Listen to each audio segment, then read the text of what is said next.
तो यहाँ आना तो दूर, शायद मैं सांसद भी नहीं होता। यहाँ आना तो एक है ही उनकी वजह से, लेकिन वो ना होते तो मैं एमपी नहीं होता। मैंने अपने समाज को अगर इकट्ठा किया है तो अहिल्याबाई होल्कर के चरणों में बैठ के 33 साल से जयंतियों को मना करके अपने समाज को इकट्ठा करने का काम किया। एक लड़का भेड़ चरा रहा था, एक सेनापति वहां से गुजर रहा था। लड़का राष्ट्रवादी होगा बीजेपी की भाषा में, बच्चे को गुस्सा आता। मैंने उसका अध्ययन किया कि आखिर गुस्सा क्यों आया। छावा देखी होगी आपने, शिवाजी महाराज के पुत्र संभाजी महाराज का औरंगजेब ने जिस दरिंदगी के साथ कत्ल किया, उससे पूरे महाराष्ट्र में गुस्सा थी। बच्चे ने पत्थर मारा, पकड़ के बुलाया गया, भाई तूने पत्थर क्यों मारा? लड़के ने कहा, बच्चा तो नहीं कहूंगा, लड़के ने कहा मैंने तुम्हें मुगल समझ के, शाह आलम की समझ के मारा।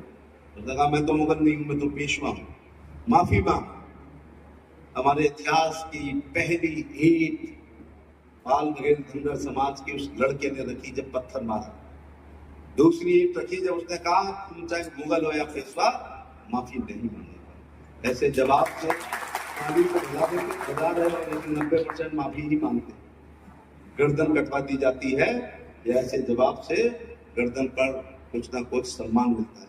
रहा होगा वीरता का पुजारी वो पेशवा, लंबी रोज का घोड़ा समझ के उसने कहा हाँ भाई मेरी फौज में भर्ती होगा क्या?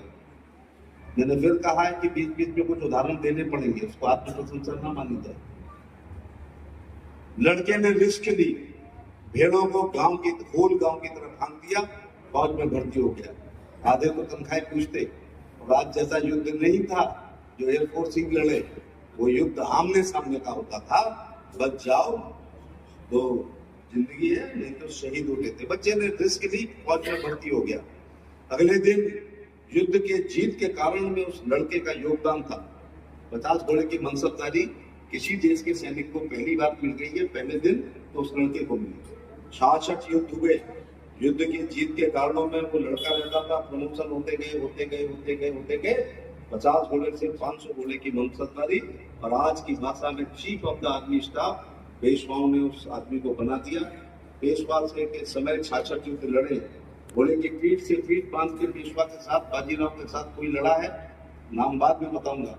अभी जो एक फिल्म आई थी बाजीराव मस्तानी, प्रेम की कहानी थी, लेकिन इसके राइटर को लिखना पड़ा जब वो बहुत ज्यादा मनोरंजन करता है कि सुन भाई पेशवा, तू अकेले नहीं जीता है, 66 युद्ध में तेरी घोड़े की पीठ से पीठ लड़ाकर जो लड़ा है वो एक आदमी है कि नाम बता नहीं जा रहा।